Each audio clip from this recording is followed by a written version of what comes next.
Hey, everybody, it's Mary Fain Brandt here. I want you to grab your coffee and get ready for some caffeinated real talk about what it takes to land a new job today. It's much more than just having a polished resume. Would you agree? It takes much more than that to get an interview, let alone land a job. Welcome to Bite Size Tips for Busy Entrepreneurs and Job Seekers. I'm your host, Mary Fain Brandt, and tonight's guest is Kyle Elliott. Before we go any further, I want to make sure you guys can hear me and see me because, tech sometimes doesn't work. So I'm going to check some messages over here. Looks like Hugo joined us. Hugo, can you hear me okay? You guys, I'm really excited for this show tonight. Kyle, coffee at this time. Kyle Elliott, he's a career coach. And some of you might wonder or be asking, why are you having another career coach on your show? Right? I asked myself that, why am I connecting with other career coaches? There's enough business for us all. And Kyle and I share a love for three things. One, coffee. Two, career coaching and helping our clients land their dream job. And three, using LinkedIn to do that. So you guys, before we get started, I would love for you to hit that little share button down there and share this broadcast with your network, because I am sure we all know someone who is looking for a job. This is the busiest season for me, I'm sure for Kyle too, because at the end of the year, people start thinking and reflecting back on the year. And one of the biggest things they reflect on is their job. I get inundated at this time of year because people want to have a new job in the new year. If that's you, type #new-job. I want to help you. Kyle wants to help you. We are here to help you get a new job. So you guys, also, I want to know where you're watching from. San Diego, San Francisco, Ireland, New Zealand. We've built a global network here. So please let me know where you're watching from and what industry you're looking to get a job in. I might just know someone. You never know. You guys, in this episode, Kyle's going to share three things. We're going to talk about how to identify your secret sauce. I love that he used that word. That's what makes you fabulous. And you guys, we're all fabulous in our own unique ways with our own skills and talents. Number two, how to stand out in this saturated job market. I know that's a tough one for all you job seekers out there. So stay tuned for that. And finally, number three, how to leverage LinkedIn to improve your job search results. Now I'm going to go ahead and bring Kyle on so he can say hi to everyone. Kyle, you're on. Hi there. Thank you so much for having me. I'm excited to be here tonight or in the morning for people that are in other countries joining us. Wherever you're at, breakfast, lunch, or dinner, we're happy that you're here with us. I am super excited to have you on the show. So I always put the question out there. You guys, where do you think I met Kyle? Right? I like to let people know where or how I've met my guests. So if you haven't guessed, it'd be LinkedIn. But I kind of want to share the story of how that came about. So Kyle posts some really engaging content. It's fun and informative. Those are two things that I look for. I don't want it always to be statistics, right? I want some personality in there. I want some fun posts, but I want it to be helpful stuff. And Kyle was doing that. So I would maybe I commented on a post here or there. And then I followed him on LinkedIn because I was like, do I want to be, connected with other career coaches on this platform? After I got over the fear of bringing someone into my network that does what I do, because there's enough business for us all, right? We connected. I sent him a personal in-mail message. And that's a key right there, you guys. That's a pro tip. When you want someone to connect with you, don't just hit that connect button. I know it's easy, but don't do it. Send a personal message. And that is how Kyle and I got connected. And we've been planning this for a couple months now, having you on my show. Yeah, I think it's been 3 or 4 months now since August or September that we've been chatting. I like to get organized and get my shows lined up. So Hugo joined us. He says, yes, fun and informative plus personality. Thank you. I think Kyle and I got that covered tonight, right? So Kyle, why don't you tell our audience a little bit about your background, how you got started, and what you love about what you're doing? Yeah, so I'm Kyle. I do career coaching and I help people find jobs they love. So a lot of my clients are in Silicon Valley and they're in tech looking to find jobs at Facebook, LinkedIn, Google, Microsoft, Amazon, Netflix, any of those big tech companies. My clients have likely landed a job at, or they're there now, and I'm helping them once they land in that role, continue to love their work. I got into this untraditionally. So I didn't start in human resources, or I didn't say, "Ooh, I want to go do counseling or coaching." This was instead a side hustle that started on Fiverr when I was in college. So I literally charged $5 to review resumes or provide feedback on LinkedIn profiles or edit people's personal statements for college. And then over time, it just kept growing. There wasn't anyone like me specializing in Silicon Valley or that had my unique voice. So over time, it just kept growing. I raised my rates from $5 to maybe $10 or $20 when I went to grad school. And then once I graduated from college, I went and had a full-time job. And I was like, okay, I'm going to do this. That side hustle was great. But people kept reaching out, and a lot of that was through my LinkedIn content. So I'm so excited we're talking about that today. And my business just kept growing and growing. And then about 2.5 years ago, I said, I like this little side hustle that's turned into a little business. What if I made it a big business? And about 2.5 years ago, I made the leap and I've been doing it full time since. And what I really love about this is just helping people and that ripple effect. My clients work at these really big companies, like I said, Amazon, Google, Facebook, some of the biggest names out there. So it's exciting that once I help them land a job, I'm then having that ripple effect. I can go on Facebook and be like, oh, my client helped design this. Or I can go into Walmart and say, oh, my client's responsible for this item that's in every single Walmart. So I love the ripple effect of my job and knowing that I'm not just writing a resume or I'm not just helping someone with interview prep, but I'm helping inform their life and change their life, and then ultimately affecting the millions or billions of customers at the company that that person works at. So it's really exciting to know that my work has this long-term ripple effect. That's really awesome. I just learned that about you. So Kyle and I haven't had too many conversations because he's very busy. And where did you just go? Can we share? Yes. I was in Virginia, DC, and Vegas for 10 days for a wedding. And then on our way back, we're like, hey, let's stop in Vegas. So we were there.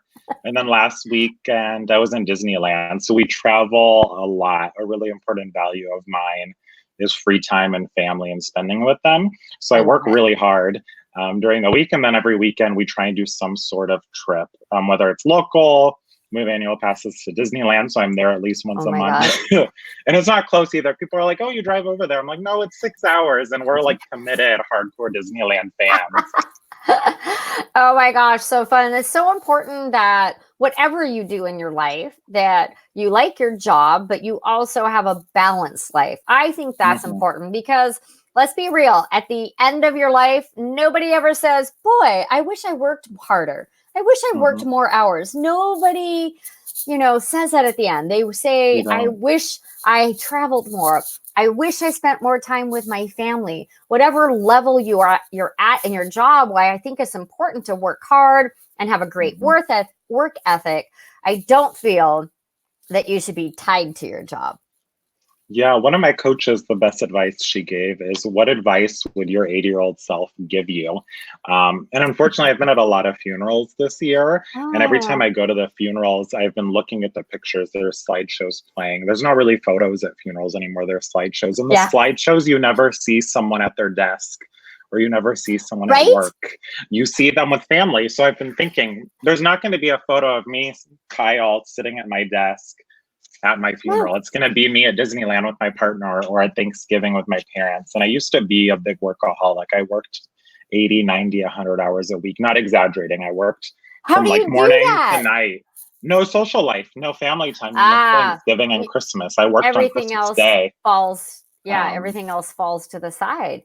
and That's I was like, there's not going to be pictures of me working at my funeral. It's going to be me spending time with my family or at I hear you. Disneyland. So that's a big High change five. I've made. High Air high five. five. Woo. I'm going to have pictures of me at the lake, in my kayak, at a country concert, dancing around. Yeah. just having fun. Yeah. So no one ever says, oh, I wish I worked harder or longer or more. So you guys, our whole point is that you got to find something that you're good at, that you like to do, that brings you enjoyment. And I want to say you need to be ready for a job change or a job, a career change or pivot. Always, because I don't know what the latest stats are, Kyle, and maybe I'm sure it's different industry to industry. Yeah. But I remember when I started off, like back in 2014, Phil Blair from Manpower, he came and spoke at a group that I was part of, and he said that this was in 2014, you guys, 5 years ago, that the average length of a job was 3 years, 7 months. The average length, because, you know, I'm a little older than you. And back in the day, people had pensions, right? They had pensions and people stayed at a company for 20, 25, 30 years. That's not the normal anymore. The new normal is about every 3 years, you're changing jobs. So you can get that next promotion, you know, get a different job, something that suits you better. So I know that you really need to be prepared. People think, oh, I set up a LinkedIn profile, I'm good. I don't need to grow my network. It's crazy. You always should be growing your network and always have your resume pretty much updated. Right? Would you agree? Oh, I absolutely agree, because sometimes you want to be able to leave by choice, or you never know if an opportunity is going to fall in your lap or someone asks you to apply, or you never know, maybe your company is going to have a reduction in force, or there's going to be some other reason that you're going to have to leave not by choice. So for either way, you always want to be prepared and have something ready, so that if you have to go running towards something or run away from your company, you have that opportunity. So running towards something or away. Yeah. So you always want to be ready. Yeah, you want to have your shoes on and ready and tied. You don't want to say, Kyle, I need a job yesterday. Let's start working. And I think you and I were talking about that before. A lot of people reach out to us in December and January looking for a job, and it would have been better in September or October. So if that's you, I would message Mary right now and say, okay, let's get on the phone tomorrow, Thursday. Yeah. So before we jump into the 3 topics, we are going to cover them, you guys. I'm trying to manage the comments on a couple different devices. Just know that we will manage all the comments, which what I mean is that we'll go back and answer your questions and reply. But just know that by streaming on multiple platforms, I can't see the comments right here in front of me. I have to look at my other devices. So when I turn away, I'm not ignoring you. I'm trying to see if you have a question. So Kyle, let's talk about what the average job search. Why don't we start there? Because people are like, I'll do a resume, get LinkedIn, I'll apply to 10 jobs, I'll get an interview, I'll have a job. It doesn't work that way. What would, in your opinion, your professional opinion, what is the average length of a job search? Not your one and done, like, you know, because we all have those stories, but what's the average length, would you say? That's one of the most common questions I get during consultations with clients. I say, okay, when am I going to have a job, Kyle? And for some of them, it is a few weeks. Or I've had a client land a job, like we started literally on Monday and she had a job on Friday. But most people, it's a few months. It's going to take them to land a job between prepping your materials, networking, interview, offer letter, salary negotiation.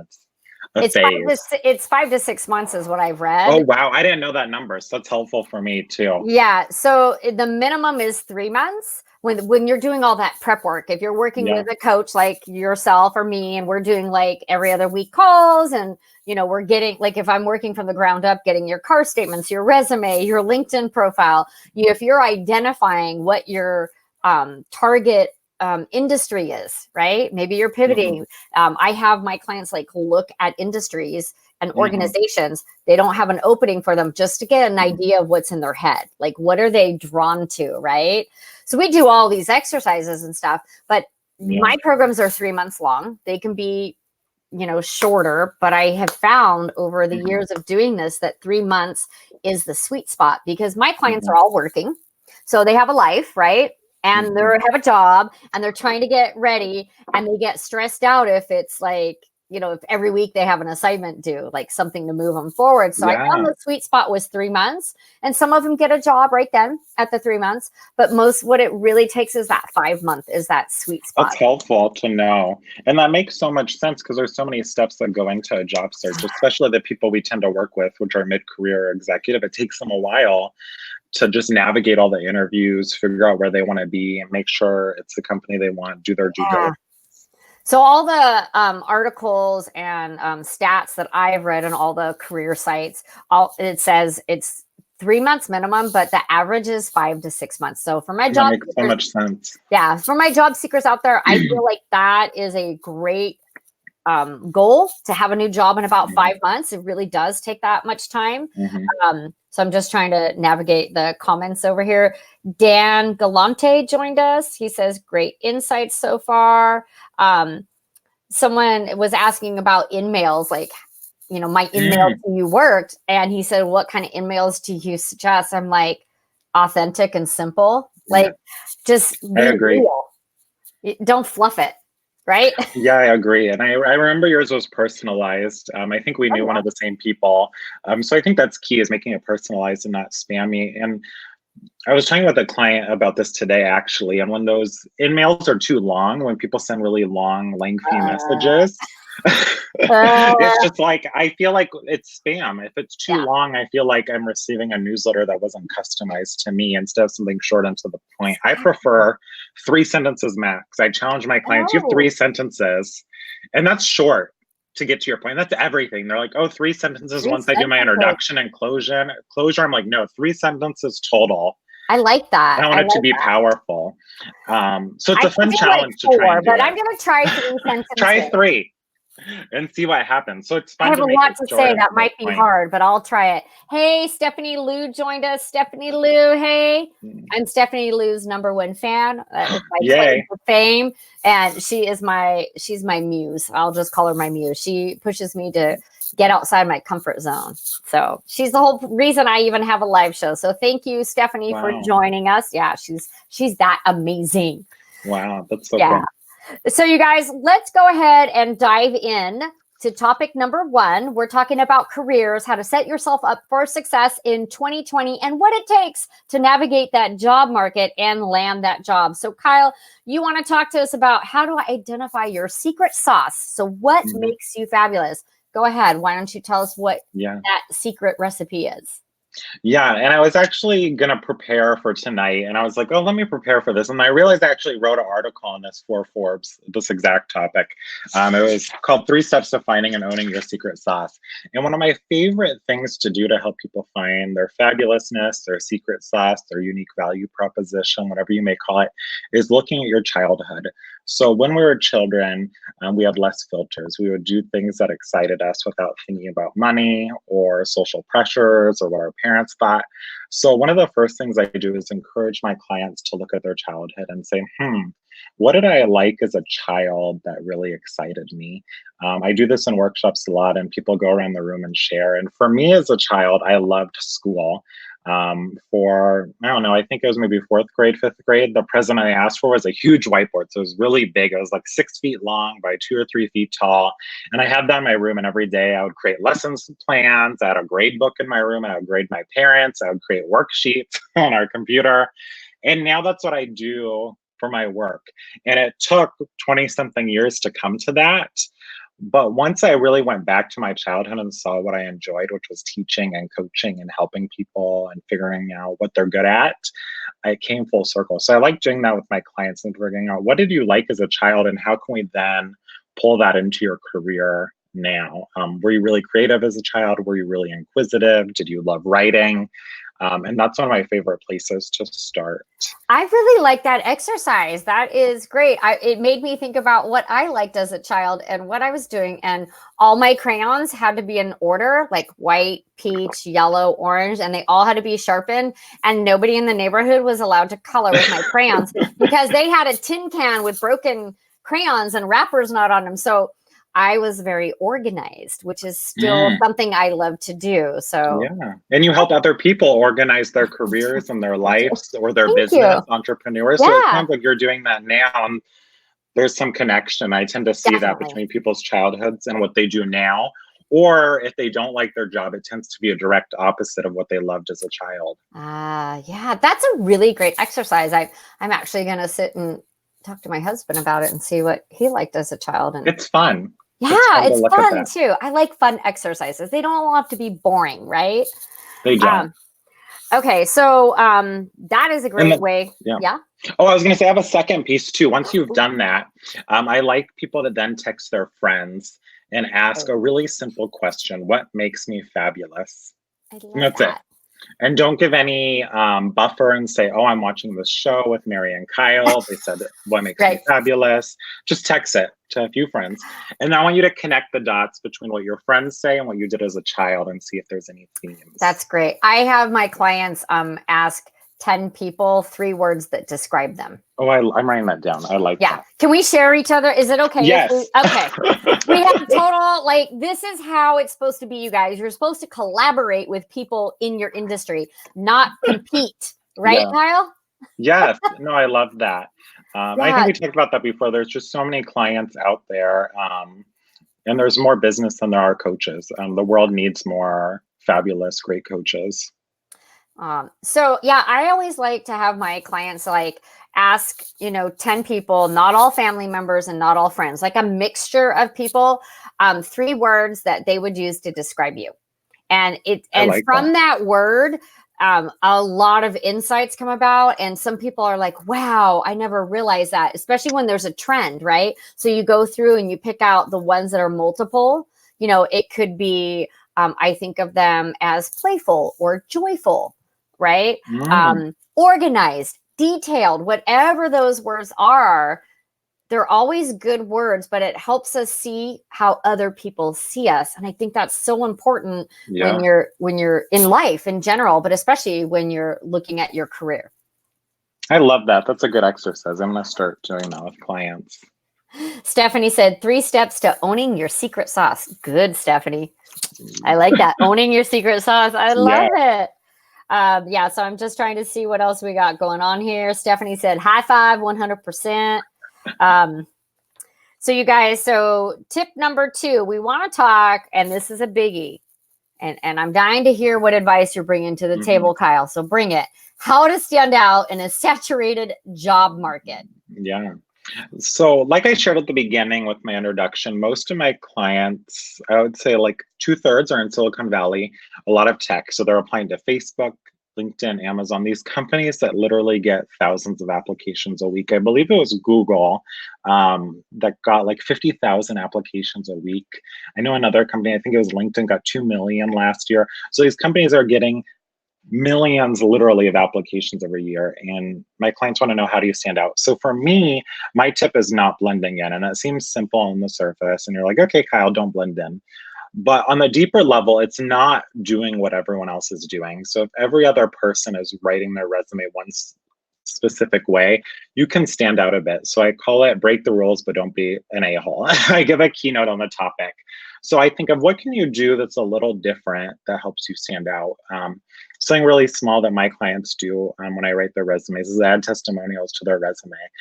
You can say you're amazing. Wait, But that is amazing, you guys. I have to get that in the comments right here. I've never thought about that. Adding testimonials. So recommendations, right? So yeah, like if they have yeah, a hot recommendation on LinkedIn, you just add put it that on to the your resume. resume. Yeah, That is I like a love it. pro tip. I'm going to be typing that over here. Yeah.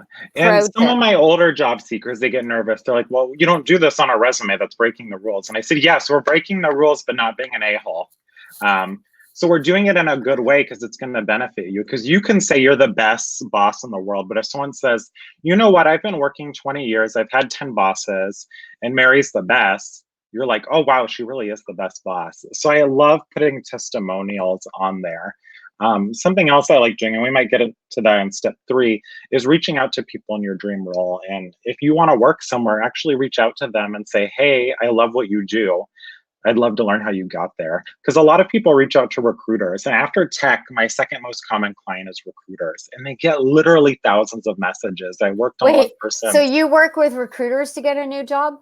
Yeah, it's surprising. A lot of my clients are recruiters. They say, Kyle, I read thousands of resumes a week. I can't write my own. Help me. Well, and writing a resume is a very special talent. And Kyle and I were talking right before the show that you shouldn't try to do it yourself, right, Kyle? No, no, it's like websites. I can't create websites. I hired someone for that. I tried and failed. So I hired someone. You So learned. yes, I You learned. I tried didn't and you fail. I learned that learned. it's not your secret sauce. It's not. It's not. It's not Mine mine is either. helping people own their fabulousness, and Love that. creating websites isn't mine. Graphics aren't mine. Tech isn't mine. We learned that when it took us a while to get on here and get my AirPods to work. So it's figuring out what's great about you and standing out. So if there's something really amazing about you, I would have it show. Like one of my clients is great at photography, so we put one of his photos on his resume. Nice. And I was like, why not? You love photography. You're going to have them all over your office. Why not put it on your resume? I'm all about standing out. You do have to be careful making sure your resume will get through the ATS, Yeah. right? Yes. So you got to think about that, you guys. But I'm all about putting some color on your resume. Yep. If you're a graphic artist, I want to see a designed resume. Yes. Since we're talking about resumes, and my next guest is about resumes, but I just want to ask this question. It's not on the script. What do you think about video resumes? Are they a yay or nay? Are they gonna make it? What do you think? I think it goes back to breaking the rules, but don't be an a-hole. So like for some people it makes sense, and if it aligns with your brand and your fabulousness, like if you're great on video, it could work for you. For other people it doesn't. Yeah, if you're not good on video, don't do one. And the industry, like maybe if you're in banking, it may not make sense, but then if you work at a tech company, it could. So you can break the rules, but is it going to help you or hurt you?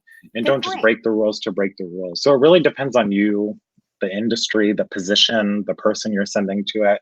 So I would just think, is this going to help me or hurt me? Right. I've had clients send video resumes and it's been great. And then other people say, I'm going to do video. I'm like, I don't think you're really great on video. Maybe let's try a different medium. You're a really amazing writer. Why not craft some great messages and send them and to that's people? what a good coach does. We don't just say, yeah, Kyle, go for it. I mean, why we're kind of your cheerleader. A good coach says, I'm sorry, Kyle, I love you. But a video, that's probably not your strong suit, right? So good job. I like that. Okay, I'll go with that answer. I feel like video resumes, you can see so much more of the person. Right. And I feel like they're coming. So I did a post about this in 2016 and I got like 6,300 views on a holiday weekend. It was crazy. I tagged some recruiters and my question, I referenced back to an article that was about video resumes. And I was like, I think it's going to be the new trend. And my question was yay or nay. And I just tagged some recruiters that I personally knew. Disclosure, don't just tag people to tag people. I hate that. That's happening to me right now. I have to have a conversation. But we got like 6,300 views on a holiday weekend. Wow. And it was because it was controversial, right? It was a new thing, video resumes. People weren't really talking about them yet. So I haven't seen them take off really, but I know some people are doing them and some industries are looking for more video resumes. Yeah, no, and I think that industry part is important. It really just depends on your industry and whether it makes sense. Right. So we talked about how to stand out in the job market. What were your tips again? Being a little different on your resume. Yeah, being a little different on your resume, thinking about just what rules you can break without being an a-hole. Okay. And then I think it kind of goes into our third point on reaching out to some people who are in your dream role. That is one of my favorite things, and I don't think people consider it, but once we talk about it, they're like, oh my God, this makes so much sense. I like for every job my clients apply to, my homework for them is to reach out to 5 people in the same or similar role at the company. So if you want to be a product manager at Facebook, your homework is to reach out to 5 product managers at Facebook and get on the phone and talk with them and say, how did you get this? What did your career look like? What do you like about your job?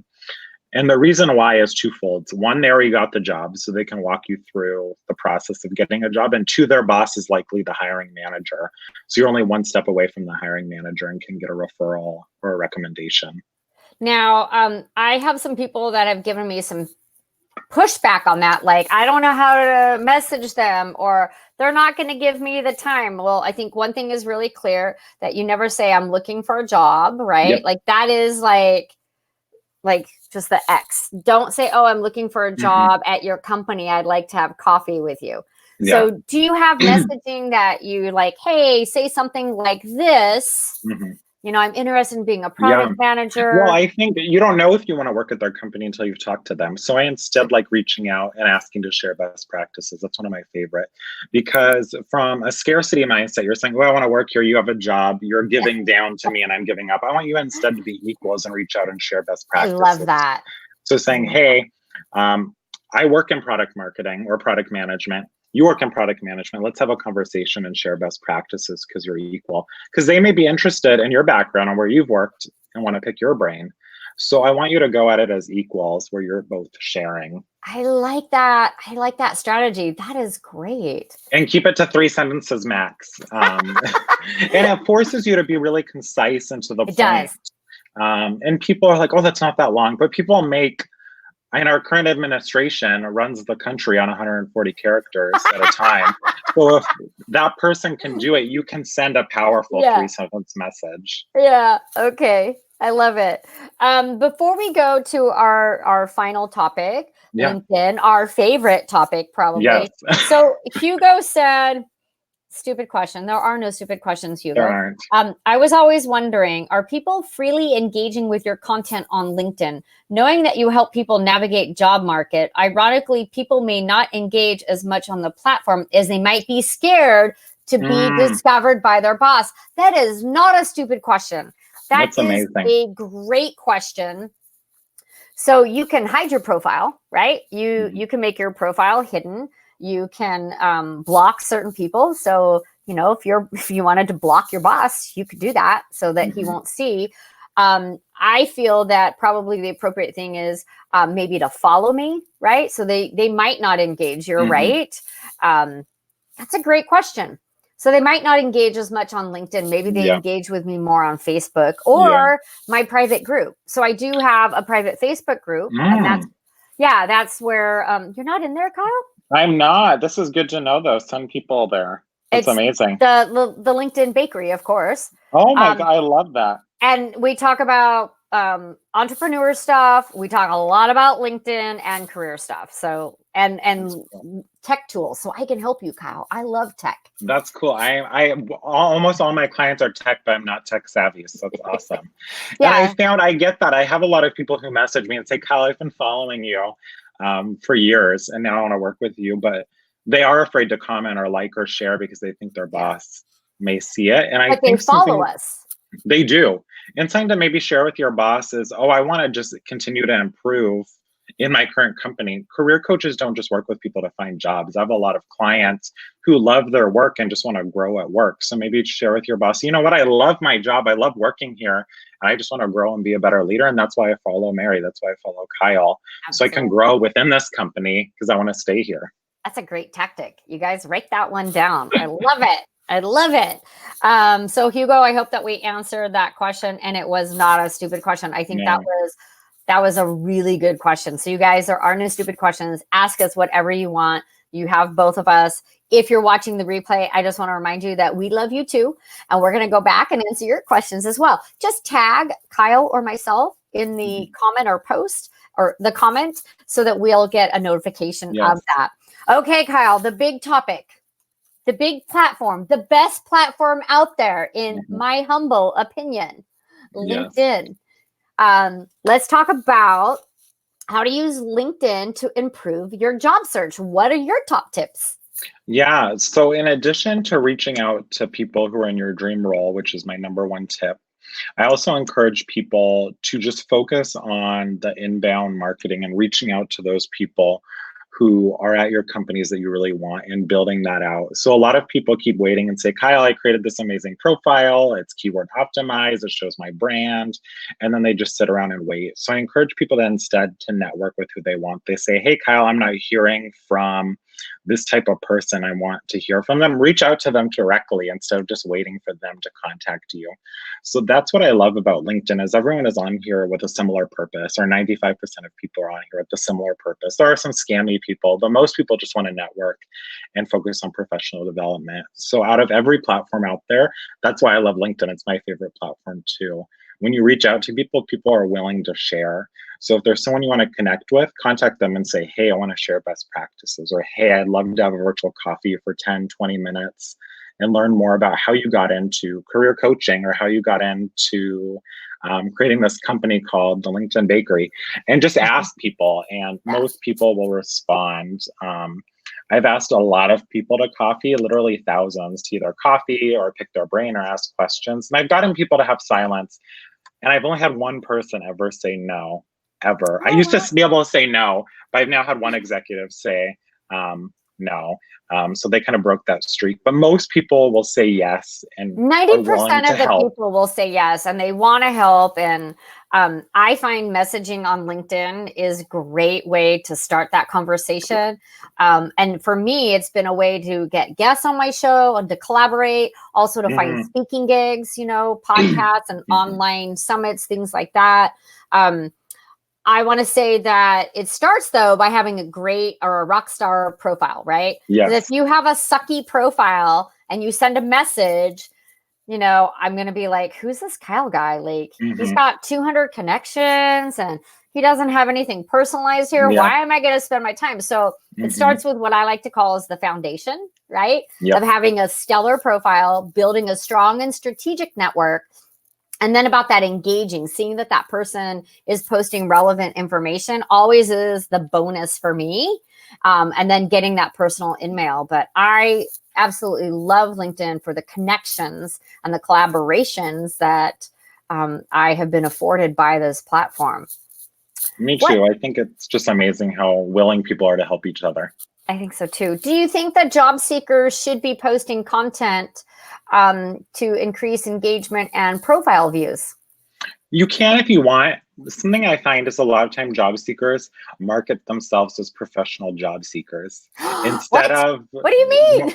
So instead of marketing themselves, let's say I'm a graphic designer. Yeah. If I was on LinkedIn, I would be posting examples of my graphic design work, how to be a great graphic designer, how to work with clients. I would not be posting about resume writing, about recruiters, about how to look for a job or interviewing. Yet a lot of times on LinkedIn, people post about career coaching or recruiters or job seeking, even if they are in another field. So if you're a graphic designer looking for a job or clients or in general, I would post about your industry and what you're great at.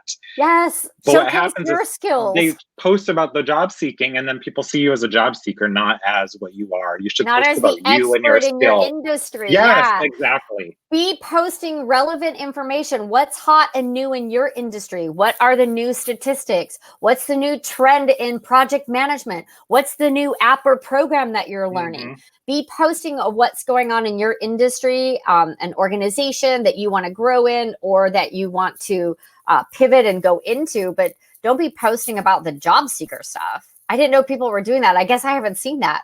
Yeah, I find that. Or a lot of people looking for a job just post on the posts of recruiters and career coaches. And I love the engagement. I think it's great. But I would instead go seek out people who are in your industry who you want to connect with, because they're going to help find you the job too. Yeah. And you know what? So we're talking about network.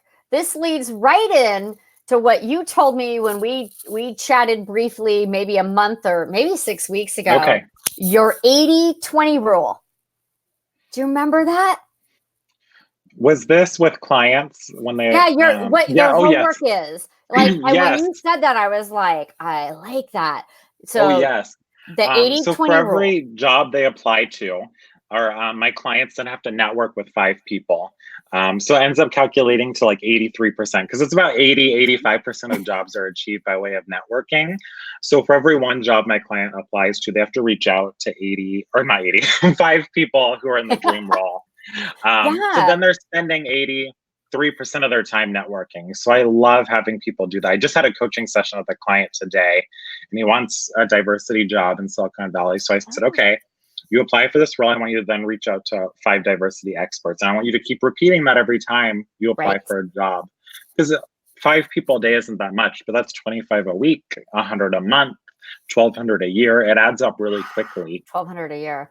And you guys, it's all about the networking. So yes, you need a great LinkedIn profile. Yes, you need a resume that's going to get through the ATS system and stand out and shine. And you need to be skilled in whatever industry you're going into. But really, the biggest tip that Kyle and I can share with you, networking. And it doesn't have to be hard either. 3-sentence message Reach out to people who are in your dream role. You already know your dream role, so you've already done that. The 3 sentence message, that's a few dozen words, that's a tweet, and just send it to people. You've got It to should be stay, easy. yeah, you've got to stay, as my friend Stephanie says, for entrepreneurs, top of mind and tip of tongue. You Oh, I want like your, that. isn't she's good, huh? Top Yeah. of mind and tip of tongue. So, as job seekers or entrepreneurs, the way you do that is by networking, by being present, Hmm. by, networking online and offline. I think it's a combination. You're networking on Yes. LinkedIn, you're building that network. Always be building your network. Even if you have a fabulous job, I want to tell you right now, you need to still spend at least a half an hour on LinkedIn a week. I'd like to say an hour. If you're working and you love your job, I want to encourage you to spend an hour on LinkedIn reading articles, commenting, and growing your network, because one day you're going to need them, right? You're Yeah. going to need that network, and you're going to need that network to support you in a pivot, to introduce you to someone. And the worst time to build your network is when you need it. Yeah, and I think what's amazing is it can be that network can be there even if you're not looking for a job. You can use it for a fundraiser you're doing for a board you're on, That's or if you really decide, you good. know what, I want to start this side hustle, or, ooh, I've been in corporate America for 20 years. I want to go start a consulting company. So people think I need to have this network just when I'm looking for a job, but there's a lot of different reasons to network. So it's helpful to be continually building it, and you just plant these little seeds. And if you just spend a little time every day connecting with 5 people, that equals over 1,000 a year. So that's why I love just those little bite sizes, because they add up. Bite-sized tips. I love that Exactly. you're using all of my branding terminology. I love Thank your you. branding, so it's Oh, perfect. thank you. I like my branding too. No, I love my branding. It's fun and informative, casual, conversational, and it's cute. And it's really important as an entrepreneur to have a brand that It you is. can align with, right? Caffeinated, Kyle? It is. It's so important to have that brand. And I think it's the same with job seekers. Break the rules a bit, and figure out what your brand is and what's special and unique about you, and then own it. Kind of going full circle to what we talked about at the beginning. Absolutely. Absolutely. Wow. So we've covered, you guys, how to identify your special sauce, what makes you fabulous. Go back to your childhood and think about what brought you joy, what you enjoyed to do. And for me, it was organizing, right? And helping people. And organizing people together. I'm always on committees. So that is from, like, Mm. yeah, I'm always the staff committee person and the planning committee person. So great tip.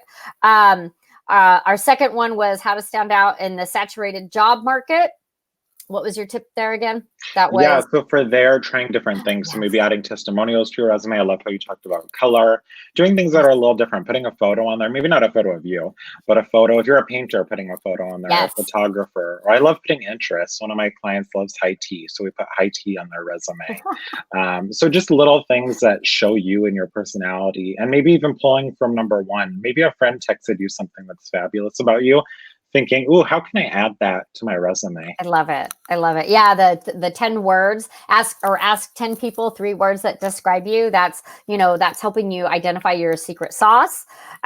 Standing out in the job market with making your resumes a little different. I loved your tips of putting recommendations on. That is such a hot tip. I'm going to start using that. Thank you. Good. And finally, we talked about leveraging LinkedIn, just having a stellar profile, but also just engaging with that network and building your Hmm. network and reaching out.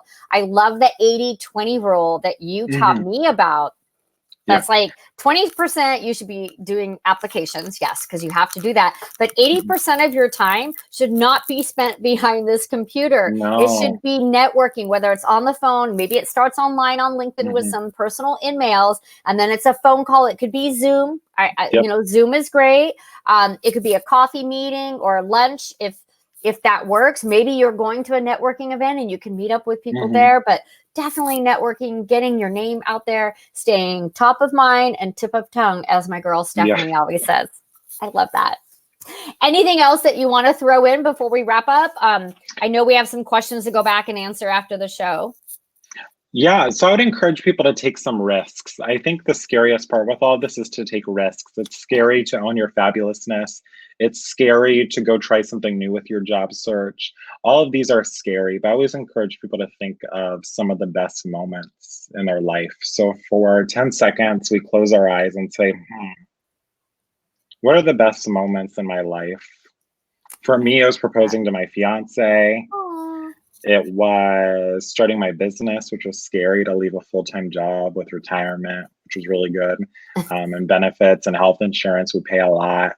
It was going off to college. But if you think of Love all those that. amazing events, the common theme is risk. It's scary proposing to someone. What if he says no? Yeah, and It's yeah, when my husband proposed to me, that was like a big moment. And when I jumped off a cliff into the yeah, lake on purpose, that's a big moment. And when yeah. I jumped So out of a all perfectly good airplane, I have not done that before. adventure risk taker, but that adventure side and starting a business, not knowing what the heck I was doing. Because in my day, there wasn't an entrepreneur school that you went to, right? No. There was no like, hey, before you start a business, you should think about branding, who your ideal client is. That shit did not exist. We had to make that up as we went. So I like that. Taking risks. You get your Yeah. biggest successes by taking risks. Yeah. All those big, scary things that were amazing had risk. So if you want more big, amazing things in your life, you have to take more risks. I love that. Thank you so much, Kyle, for taking time to talk to our job seeker audience tonight. And you guys, all his information, connect with him on LinkedIn. I don't know if you're on any other platforms, really. I'm on Instagram, Oh, yeah. Twitter, Facebook, but I spend an unhealthy amount of time on LinkedIn. So probably connect with me there and you'll get your Connect with this guy best right here on response. LinkedIn, and he can help you out, or I can help you out. You know what? Yeah. There's enough. We work with different clientele. So ask us who our niche market is, and we will tell you. We don't just work with everyone. We each have a niche audience that we like to work with, that we work with well. We're happy to answer any other questions that you might have, and we'll go in after the show and tomorrow, the next day, to answer those. So replayers, type your questions in, and please connect with both of us. Lastly, you guys, I want to do this real quick. I'm going to bring something on the show. So you guys, I'm launching the job seeker course. And if you're not ready to hire a coach, no problem. I created an e-course for job seekers, and the course is packed full of my best-selling templates, tutorial videos, and live office hours. That's where the magic happens, because how many times do you take an e-course and you get stuck, right? You get stuck. You don't know what to do next. You have analysis paralysis, right? Well, I'm offering this 7-module course for a limited time at a very special introductory price of $297 for my beta testers here. So if you are thinking you want to go the route of just kind of doing it yourself, this is the course for you, and you can find it right here. I've put the link up on the screen. And of course, you can always message me or email me at hello@maryfanebrant.com. So, and we will, Kyle, feel free to put a link in the comments later to your website or whatever page you want them to go to, because I want to help get you the right traffic of people as well. We're here to collaborate, communicate, and lift everyone up and help them find the best job for them where they can thrive. Life is too short. Don't stay stuck like I did in a job that was sucking the life out of me. Yeah. You deserve better than that. I had anxiety. I couldn't sleep on Sunday nights. I literally could not sleep on Sunday nights, and Mondays was like this. So don't be like that, you guys. Life is too short. So you guys, thank you for tuning in tonight. Kyle, thank you so much. I really appreciate you. And I can't wait for you to come to San Diego. I know. We can have coffee in person. I mean, I know. Disneyland's right there. Just come down a couple more hours. I know, that would be perfect. I was just in San Diego earlier this year for a conference, so it'll be fun to connect with you next time I'm there. Yes, please let me know. Okay, guys, we're signing off. Have a great night. Wonderful. Bye.